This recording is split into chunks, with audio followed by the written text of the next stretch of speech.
But the thing is, when the market was doing well, construction companies managed things well on their own, and trust companies just had to sit back and enjoy the profits, raking in huge gains. Now, with the issues facing construction companies, the trust companies are left to bear the burden. Part of the reason the real estate market is in such a mess right now is that only certain areas like Gangnam, Seocho, and Songpa have managed to break through the national averages, while the rest of the regions are practically hopeless. There's hardly any rebound at all, and the situation in the provinces is really bad.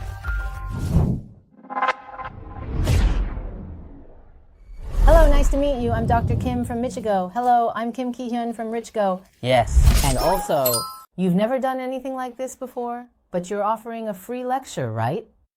It's on Tuesday, December 17th at 8 p.m. for 1 hour. If you miss this, it's over. As far as I know, you've given a lot of lectures through your membership program, but this is the first time you're doing it for free, isn't it? No, there isn't. Why are you doing this? You're feeling generous. There's a bit of self-interest involved, but you can't just have generosity without any personal motives, right? There is a bit of self-interest involved, but honestly, the generosity outweighs the self-interest by far. A lot of people might think that what they hear from me on YouTube is all there is to Kim Ki-hyun. But the reason I created Richgo is that I wanted to excel in real estate investment myself. And actually, I've made various investments with Richgo, and now I'm running a fairly high-value membership. So there's a big difference between what they talk about there and what they talk about on YouTube. Different in terms of level. I can't share everything here because in the case of stocks, I can easily buy properties in the market even if I talk about them. But real estate doesn't work that way. Publicly sharing deep information about real estate carries various risks. So why am I holding this special lecture on December 17th at 8 p.m.? I'm explaining that right now. The real estate market in 2025 is very similar to the end of 2021 and the end of 2007. So what does that mean?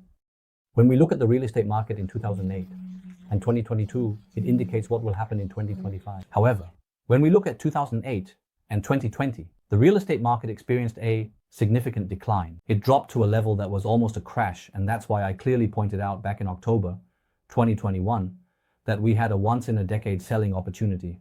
I made that very clear. Of course, some high-end areas like Gangnam and Seocho have recovered, but for the majority of regions, there's no hope at all. There's no hope in the key areas. So the timing was exactly right. But I believe that time was a perfect selling opportunity. And I think that starting from around 2025, or at the latest by 2026, we will see a perfect buying opportunity. So the reason many people watch our RichgoTV is that they really want to figure out how to approach buying a home based on data. They have a lot of concerns about that, and Kim Ki-hyun doesn't just talk about it. He discusses various data points, which builds trust, and that's why many people appreciate and support him. I believe the session is expected to last about an hour, but since it's free, there's a lot of interest. On the 21st, we also have a paid lecture, and that one is almost fully booked with 80 people for the offline session. Aside from that, I really hope that more people can access good information for free, which is why I prepared this lecture. In 2025, there will be a lot of different variables coming into play. I prepared this lecture because I really want more people to access very good information for free.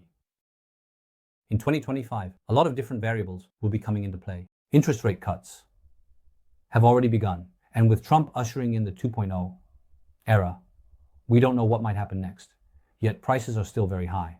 So 2025 is indeed going to be a market with a very high level of difficulty, extremely challenging. It's a person with a high level of skill. It's tough.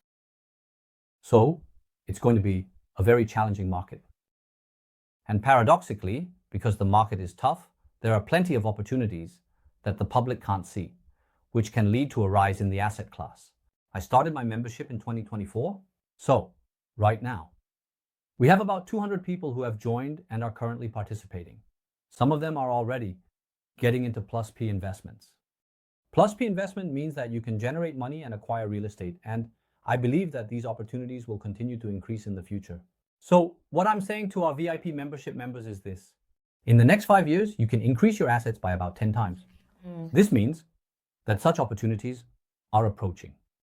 So I believe that such opportunities are.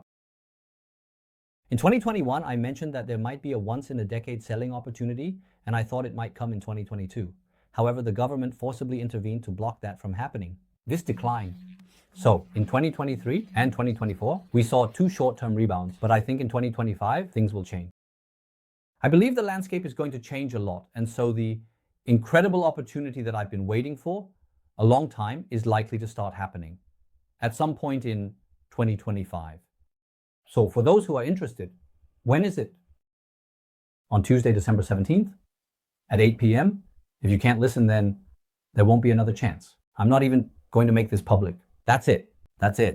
So this is really the end of it, which is why anyone who's truly interested should definitely join in at that time to hear this. You can only hear it then. Since it's free, this is the only opportunity. So I think it would be great if those who are interested could join us.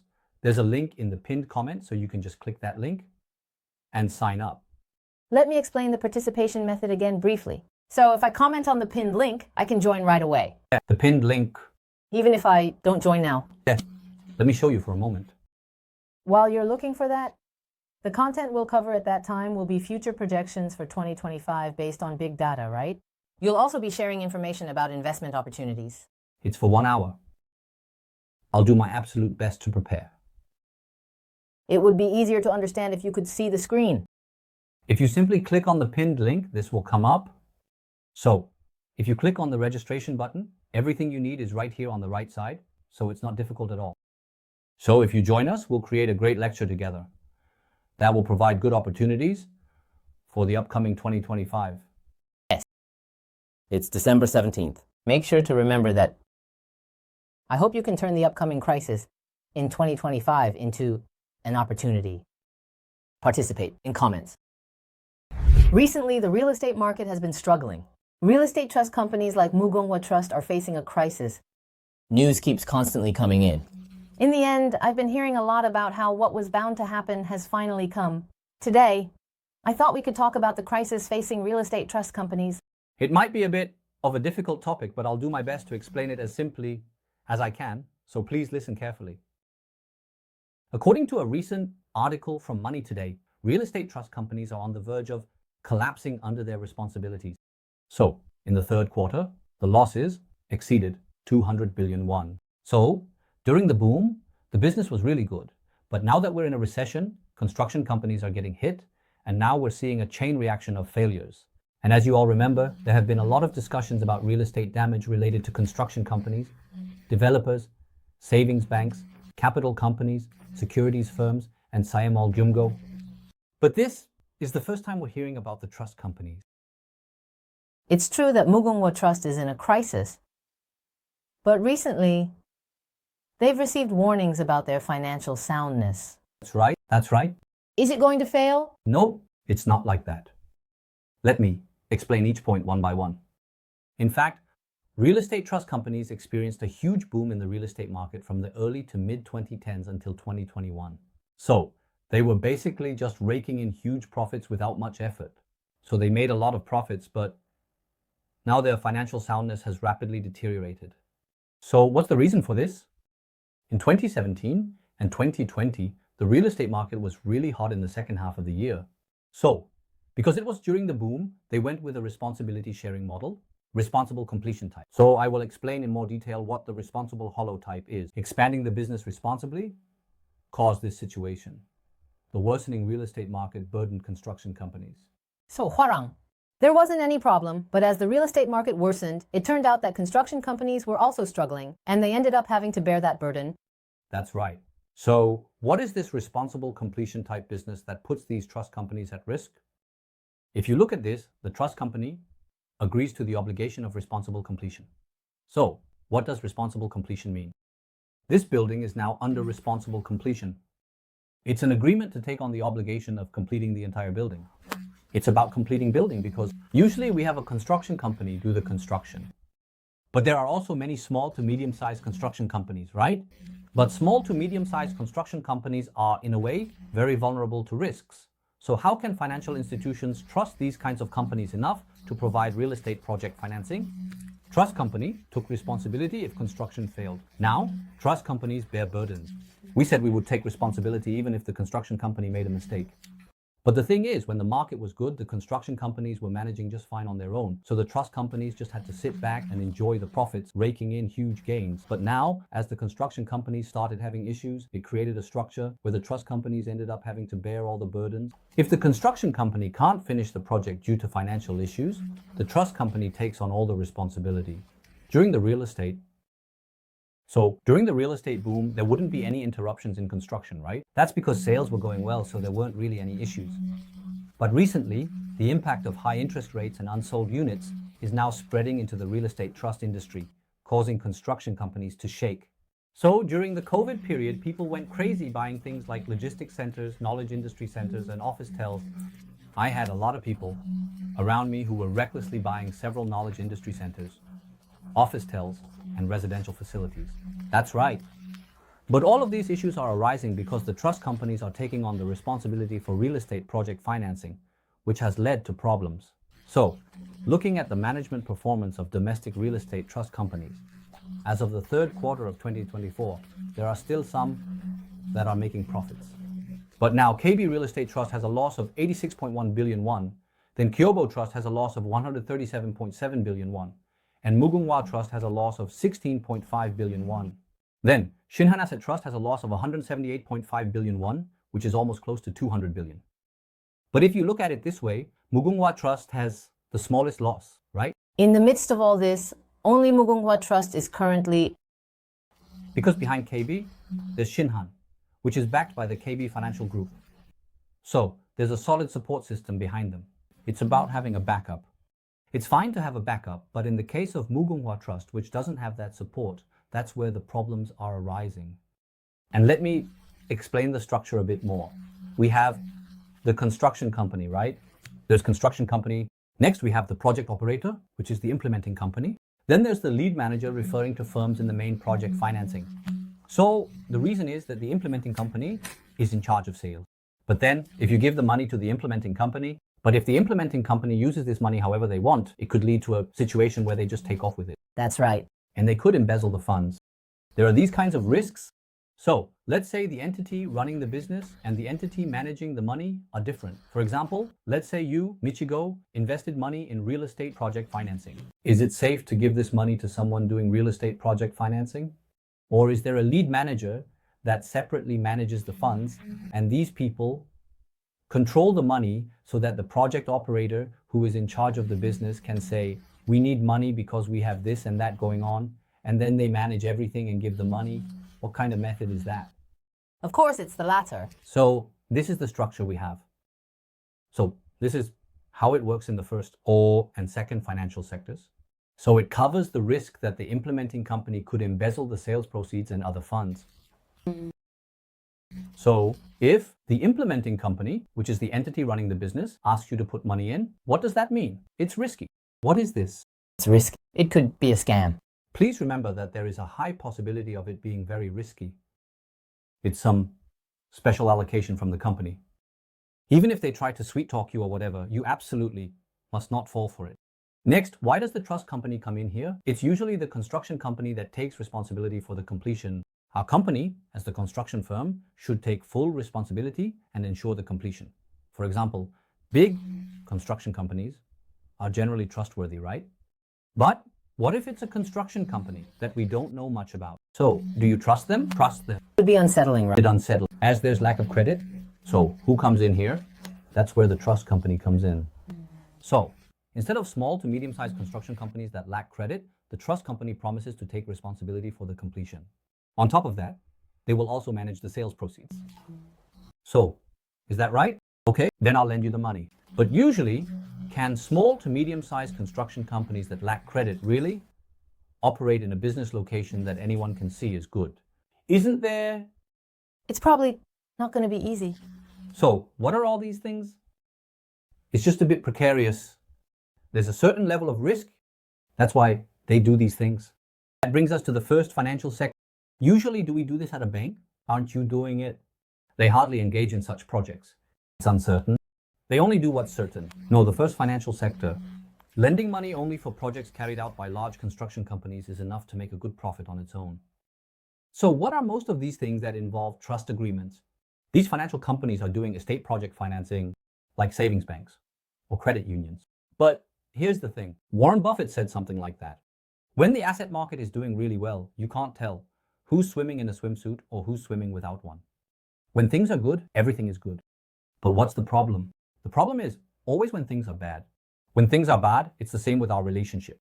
Just as when you see how a person who was so good in good times behaves when things are not going well, you can clearly see their true nature. It seems that all of these principles in the world are similar. So, the real estate market peaked in 2021 and started to decline from 2022. What impact does this have on construction companies? Going to fail a total loss, right? So, who does this responsibility fall to? All the responsibility falls to the trust companies. So, until 2023, trust companies were still making good profits. But starting in 2024, we're seeing a significant increase in losses. So how much are the trust companies currently burdened with bad debts? Yes, right now. If you look at the construction companies, Shinhan has a loan balance of over 5 trillion won. Also, KB has over 4 trillion won. 510 won, 33 cases. Then KB has over 4 trillion won. So just adding these two together, it's almost 10 trillion won. But, as you saw earlier, just combining KB and Shinhan, the losses exceed 250 billion won. Third quarter, but what do we have left now? So together they have about 10 trillion won right now. 10 trillion won, that's a very large amount. Then Hana Trust has 3 trillion won and Worry Trust has 2 trillion won, right? If you add it exceeds 5 trillion won. Next, if you combine Mugunghwa Trust and Gyobu Trust, that's about 3 trillion won. Then there's Korea Trust, Shinyung Trust, and Daishin Trust. Last time, they all exceeded trillions. This is Jordan. So how much does it all add up to? Exceeds 4 trillion. It's 24 trillion won. So there's a project financing balance of 24 trillion won right now. What's at stake here? It's called liability collateral. We have collateral. But now, as construction companies are going under, the trust companies that hold the liability securities are really on edge. They're really on edge. I want to know a bit more about the structure of liability collateral. Yeah. Now, this has been very well organized in our News Talk article. If you look at it, there are people called buyers who are receiving the allocations. These people will pay the allocation fees to the trust company. They will enter a sales contract. So, the trust company and the project operator have a relationship where the project operator requests the trust and the trust company distributes the profits to the project operator. Then, there's also a contract between the trust company and the construction company where the trust company will pay the construction costs to the construction company. Who manages all the money? The trust company manages everything. So, when the construction is carried out, they don't give the total amount all at once. The total construction cost is 100 billion won. They don't give 100 billion won. We don't know the end. Right. They pay the construction costs step by step as the work progresses. This is done according to the construction contract. And here the money is borrowed from the lenders, right? Here we have the lenders. So here there are senior loans, right? Loans also have a ranking. There are senior, mezzanine, and junior rankings. So by executing this loan, the project operator has to repay the loan. And what about the trust company with the lenders? Responsibility, finish construction, commit. So even if the construction company makes a mistake, we, as the trust company, will take responsibility and ensure the construction is completed. And the construction company also makes a commitment to the lenders regarding responsibility for completion. And in case of non-fulfillment, they will take on the debt. So this is how the structure of a responsible completion type managed land trust is outlined. But for example, if the construction company says, I don't care, it just exploded here. There's a problem. Problem has occurred. Whose responsibility this construction company fall under? The trust company has to take responsibility. Trust company. So when a real estate project financing failure occurs, the trust company ends up bearing all the responsibility. So if the construction company that guarantees responsible completion fails to meet the completion deadline, they will take over the real estate project financing. On the other hand, the real estate trust company has to pay compensation to the lenders for damages related to construction delays. It's kind of like a domino effect. That's right. If the construction company fails, the trust company behind it fails. That's right. Even public sector fails. That's right. That's how it is. That's right. But why have we been seeing so many articles saying that it's this risky, that it will be risky, and that it will explode? What are the reasons for this level of failure? First of all, during the pandemic, interest rates were really low. But as interest rates rise, from that low point, the burden of interest multiplies, leading to sustained high interest rates. And then there's restructuring and other factors causing an economic recession. So what's happening now? losses are continuing to accumulate. Therefore, some people are completely misjudging the real estate market right now. Only certain areas like Gangnam, Seocho, and Songpa have surpassed the national average, but the other regions, they can't even compete with the national average. There's hardly any rebound. It's nowhere near the national average. There's hardly any rebound.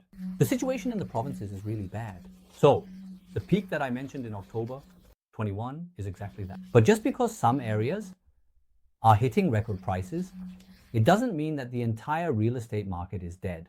And the government is propping up the real estate market through special loans. And that's the only reason it's holding up to this extent. If the government hadn't implemented special loan programs, tax exemptions, and increased limits, right, it must have been a mess. It's only because of that that we're at this level, and now the government's real estate support policies are also coming to an end. So, they're trying to resolve the funding issues by selling off some shares of the major shareholders. But what's the problem right now? Right now, there are no buyers. It's a really tough situation when it comes to buying and securing properties. So, in the case of the Cultural Trust, this is just the beginning. That's right. I think this is just the beginning. So, there's a very high possibility that the issue of insolvency will expand throughout the real estate industry. So, right now, if the South Korean real estate market continues like this with these projects, it's really just a small amount of money. You know, like they say, my money is just that little. I don't use my own money for the down payment. Yes. So even the down payment for buying land isn't coming from my own money. The down payment is only 10%, and there are people who lend money for that down payment. Once you secure that down payment, you take out loans for the rest to buy the land. This way, everything is just loans piled on top of loans, and if there's even a small shock, it can all collapse in an instant. They went over without any equity. That's right. Right now, even though Mugunghwa Trust has received a small amount of emergency funding, other trust companies are actually in a risky situation too. Yes, that's right. To make some improvements, we need to take policy measures. Yes, that's right. So, the government recently announced a comprehensive plan to improve the real estate PF system in mid-November, which is expected to be effective in the country. So the main point is that right now, the equity ratio is only 5%. Oh, it's really small. It's small. It's really very small. So, if you only have 5%, you could proceed by borrowing 95%. But they're planning to increase the equity ratio to 10% in 2026, 15% in 2027, and then up to 20% in 2028. This is how it's being done right now. That would still be a lot of help. This level of equity ratio... Still. Little. If that happens, not just anyone can do it.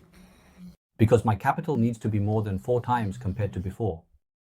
So it seems that more people are putting in a bit more of their own money, and with that, they'll likely proceed with their businesses with a greater sense of responsibility. I think the issue with real estate PFO was almost like holding a ticking time bomb. Talking about this today indeed makes me feel like we need to be careful, because in the end, this affects both investors and regular consumers. Yes, that's right. I think these things need to be resolved quickly. And it's like this, in a way. This is about real estate. There are a lot of issues related to PFO, even in the financial sector and with trust companies. That's why I think it's really important for us to make good real estate decisions without failing or making big mistakes. So I believe I can do those things well based on data. That's why we have a corporate system called Richgo Mars at Richgo. If you go to mars.richgo.ai, you can automatically conduct feasibility studies and assess appropriate side effects through our Richgo Mars. So at Richgo, we have a corporate system called Richgo Mars. So if you go to mars.richgo.ai, you can automatically conduct feasibility studies and assess appropriate side effects through our Richgo Mars. Already, a lot of real estate related companies are using our services. So if you do this, you can definitely avoid making those mistakes. If you had consulted me, I realized I could help real estate companies with data insights to avoid poor decisions. And because of these various things, many real estate related companies are using services from my company. So when I started my business, I thought about who I could actually help and assist. I could help a lot of companies related to real estate. If those people had really used our company's system and sought our advice, would they have really faced such losses in the thousands of billions, or on a national scale, such an enormous loss in the tens of trillions? Couldn't that scale have been reduced significantly? And what do you think they were thinking? When moving forward with the business, hey, things have been going well so far, let's move forward. Wouldn't they do it that way? I didn't invest much of my own money, and it's not that important. Housing market is the same. People are the same. Everyone Right now, they say there's been a short-term rebound in the real estate market, and today, while we're filming, interest rates have been cut by another 0.25. So because of this, I'm hearing talks about trends and rising markets, and I find it really unfortunate. Everyone, this is definitely not the time for that. You need to be fully alert. What's important? Not making wrong decisions. This is extremely important. And right now, making decisions about buying real estate in Seoul or moving forward with business is very, very risky. Absolutely. Keep that in mind. And we'll wrap up today's broadcast. Today, we discussed crisis of real estate trust companies, shared reasons behind it. We'll wrap up today's broadcast. Thank you.